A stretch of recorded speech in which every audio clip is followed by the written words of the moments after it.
ನಮಸ್ಕಾರ, welcome to yoyo TV Kannada. ವಿಧಾನಸಭಾ ಚುನಾವಣೆಯ ಫಲಿತಾಂಶದ ಬಳಿಕ ಸ್ವಪಕ್ಷದವರ ವಿರುದ್ಧವೇ ಹೇಳಿಕೆ ನೀಡುತ್ತಿದ್ದಾರೆ ವಿಜಯಪುರದ ಬಿಜೆಪಿ ಶಾಸಕ ಬಸವನಗೌಡ ಪಾಟೀಲ್ ಯತ್ನಾಳ್. ವಿರೋಧ ಪಕ್ಷದ ನಾಯಕನು ನಾನೇ, ಬಿಜೆಪಿ ಅಧ್ಯಕ್ಷನು ನಾನೇ ಆಗಿದ್ದೇನೆ, ಅಧಿವೇಶನದಲ್ಲಿ ಹೆಚ್ಚು ಸಕ್ರಿಯ ಆಗಿದ್ದು ನಾನೇ ಎಂದು ಬಸವನಗೌಡ ಪಾಟೀಲ್ ಯತ್ನಾಳ್ ಹೇಳಿದ್ದಾರೆ. ವಿಜಯಪುರದಲ್ಲಿ ಮಾತನಾಡಿದ ಅವರು, ಉತ್ತರ ಕರ್ನಾಟಕದಲ್ಲೂ ಸಮರ್ಥ ನಾಯಕರಿದ್ದಾರೆ ಎಂಬುದನ್ನು ನಾನು ತೋರಿಸಿದ್ದೇನೆ ಎಂದು ಹೇಳಿದರು. ಇನ್ನು ಮುರುಗೇಶ್ ನಿರಾಣಿ ವಿರುದ್ಧ ವಾಗ್ದಾಳಿ ನಡೆಸಿದ ಯತ್ನಾಳ್, ನಿರಾಣಿಗೆ ಬೀದಿ ನಾಯಿ, ಹಂದಿ ಎಂದು ಪ್ರಾಣಿಗಳಿಗೆ ಹೋಲಿಕೆ ಮಾಡಿ ಜರಿದಿದ್ದಾರೆ. ಕೆಲವೊಂದು ಬೀದಿ ನಾಯಿಗಳ ಬಗ್ಗೆ ನಾನು ಮಾತನಾಡುವುದಿಲ್ಲ, ಹಂದಿಗಳು ಹಾಗೆಯೇ ಒದರುತ್ತಾ ಹೋಗುತ್ತವೆ, ಹಂದಿಗಳ ಬಗ್ಗೆ ನೀವೆಲ್ಲ ಕೇಳಬೇಡಿ ಎಂದರು. ನನ್ನ ಬಗ್ಗೆ ವಿರೋಧವಾಗಿ ಮಾತನಾಡಲೆಂದೇ ಅಲ್ಲಲ್ಲಿ ಕೆಲವೊಂದು ಹಂದಿಗಳನ್ನ ವಿಜಯೇಂದ್ರ ಚೂ ಬಿಟ್ಟಿದ್ದಾನೆ ಎಂದು ಯತ್ನಾಳ್ ನೇರವಾಗಿ ಆರೋಪ ಮಾಡಿದ್ದಾರೆ. ಇನ್ನು ಸಂಸತ್ ದಾಳಿ ಮಾಡಿದ ಯುವಕರಿಗೆ ಪಾಸ್ ಕೊಟ್ಟ ಮೈಸೂರು ಸಂಸದ ಪ್ರತಾಪ್ ಸಿಂಹ ಅವರನ್ನು ಕಾಂಗ್ರೆಸ್ ನಾಯಕರು ತರಾಟೆಗೆ ತೆಗೆದುಕೊಂಡಿದ್ದಾರೆ.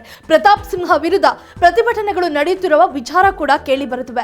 ಸದ್ಯ ಬಿಜೆಪಿ ನಾಯಕರು ಪ್ರತಾಪ್ ಸಿಂಹ ಪರ ಮಾತನಾಡುತ್ತಿದ್ದಾರೆ. ಯತ್ನಾಳ್ ಅವರು ಪ್ರತಾಪ್ ಸಿಂಹರನ್ನು ಎದುರಿಸಲಾಗದೆ ರಣಹೇಳಿಗಳು ರೂಪಿಸಿರುವ ಸಂಚಿನ ಜಾಲವಿದು.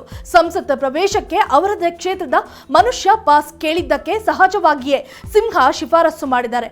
ಪ್ರಕರಣದ ಬಗ್ಗೆ ಉನ್ನತ ಮಟ್ಟದಲ್ಲಿ ಸಂಪೂರ್ಣ ತನಿಖೆಯಾಗಲಿ, ಜೊತೆಯಲ್ಲಿ ಈ ಟೂಲ್ ಕಿಟ್ ಬಗ್ಗೆಯೂ ಸಹ ತನಿಖೆಯಾಗಬೇಕು ಎಂದು ಒತ್ತಾಯಿಸಿ ಪ್ರತಾಪ್ ಸಿಂಹ ಪರ ವಕಾಲತ್ತು ವಹಿಸಿದ್ದಾರೆ.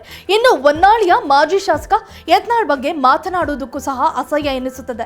ಆತನ ಬಗ್ಗೆ ನನಗೂ ಒಂದು ರೀತಿ ಗೌರವ ಇತ್ತು, ಇನ್ನು ಮುಂದೆ ಆ ಗೌರವ ಇರುವುದಿಲ್ಲ, ಆತ ಒಂದು ಹುಚ್ಚಿನಾಯಿ ಇದ್ದಂತೆ ಎಂದು ವಾಗ್ದಾಳಿ ನಡೆಸುವ ಮೂಲಕ ಯತ್ನಾಳ್ ವಿರುದ್ಧ ಕಿಡಿಕಾರಿದ್ದಾರೆ.